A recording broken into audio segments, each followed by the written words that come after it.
What's going on, everybody? Joe at the Big Sky Model Workshop. I finally have a completed build to share on Sunday morning Model Cars and Coffee. Of course, this is Sunday morning Model Cars and Coffee, hosted by Paul at Left Coast Model Car Builds.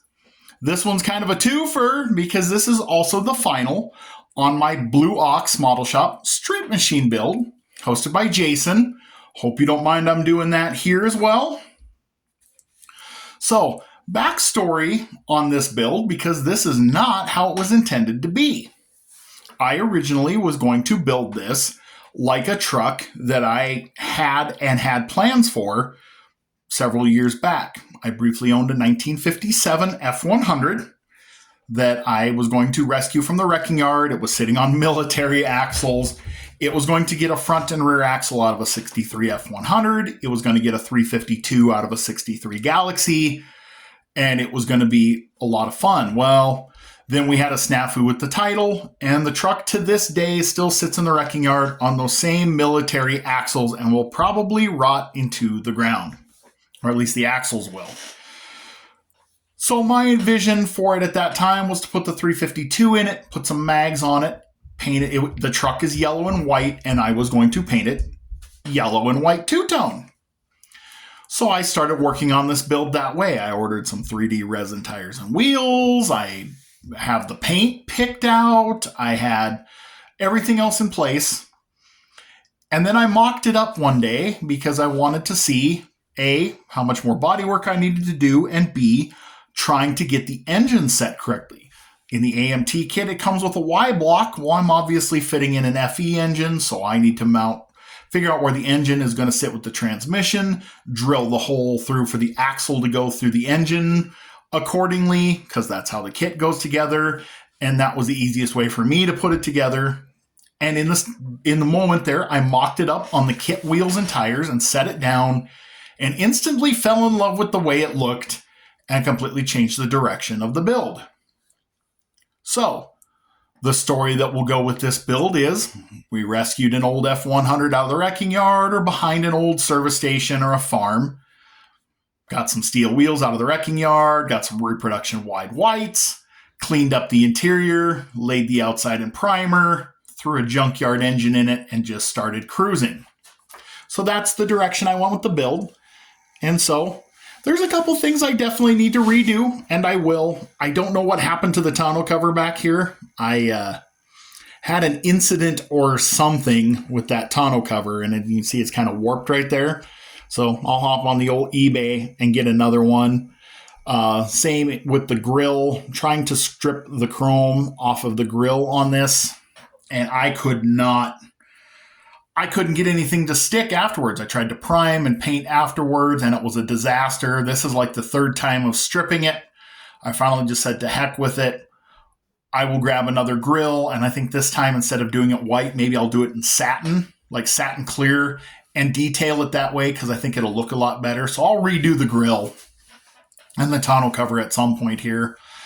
But all in all, not too terrible bad, I didn't think. So, of course, the kit is the AMT 1960 F100, which is a really fun kit. The short bed conversion is done from a company called Best Model Car Parts. They're on eBay. It's a resin chassis and pickup bed. Pretty decent, really. I mean, it's resin. Definitely takes some sanding and some prep work. And if you're new to resin like I was, there's a learning curve. That being said, I will totally order this kit again and build some more short box F100s, no doubt. Very happy with how it came together. So let me give you a little tour. So we'll pop the hood off of there. So under hood, I'm going to scoot this back, guys. Under hood, I would have had a 352 FE engine. So what I have here, this is the 428 out of AMT's 1969 Torino kit. Painted up to look just like a 352, which means black with gold valve covers in 1963. I've got an MCV Products distributor cap and coil and plug wires. I've got a carburetor and an air cleaner from VCG Resins. I've got the little Cadillac Batwing style air cleaner.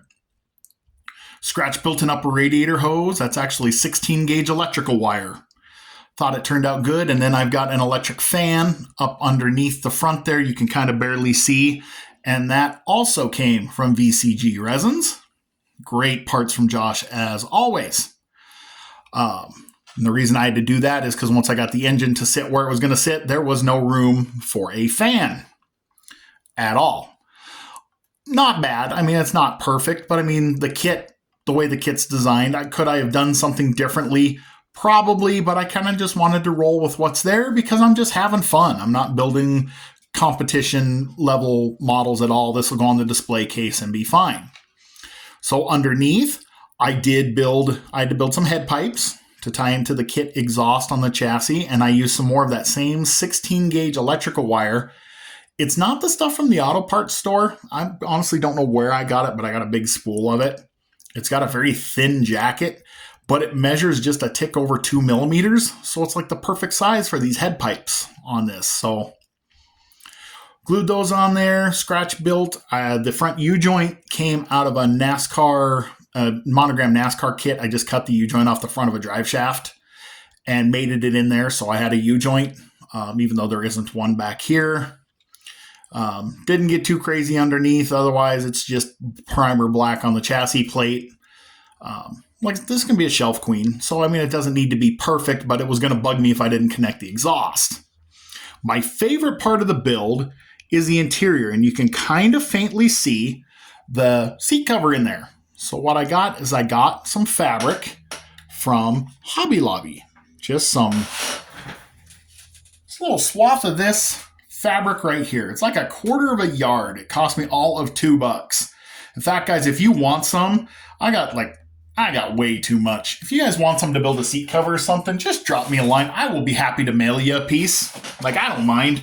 I'd hate to see it go to waste, but it was like $2.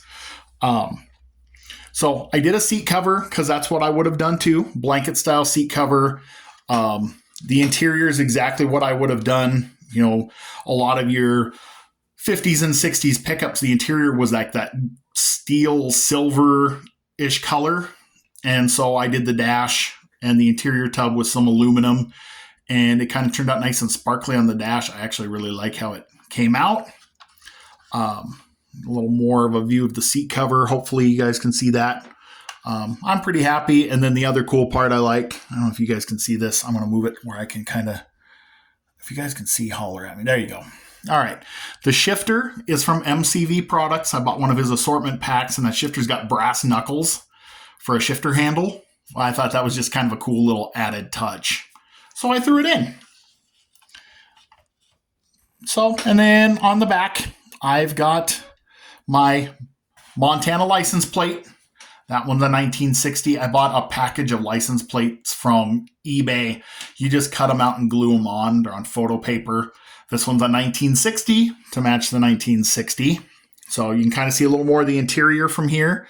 Use the factory decals and dash and steering wheel. And huge shout out to Round 2. Man, their glass is on point. I mean, that is super impressive. But that's the build. I'm just thrilled I got it done. I'm pretty happy with it. I'll get things kind of sorted back together here. You know, I think it turned out pretty nice all in all. Like I said, I am going to redo the grill. I'm going to redo the tonneau cover. I see a little blemish on the fender, and I don't know what that is, but I'll take care of it. The paint is Tamiya Pink Primer, if I hadn't mentioned that. Yeah, like I said, this just kind of happened by accident. I do want to revisit this in about a year. And I can see where I had some flaws and some blemishes in sanding and prep work and whatnot. And I'm kind of anxious to see how much I've improved in builds about a year from now. So I will probably do another version of this pickup as the yellow and white one I intended to build all along and display them together. And that'll be kind of neat. So there's my submission. Said, I hope you guys like it. Jason, I hope you don't mind that I slid this final into Sunday Morning Model Cars and Coffee. Hope you guys like it. I am going to wrap this up by saying, hope you guys are having a great weekend. Hope you're getting some bench time. I'm feeling better, and I'm definitely going to as well. I'm going to go put this up in the display case and get cleaned up for church. And when I get back, I'm going to get back on the bench on the Bronco.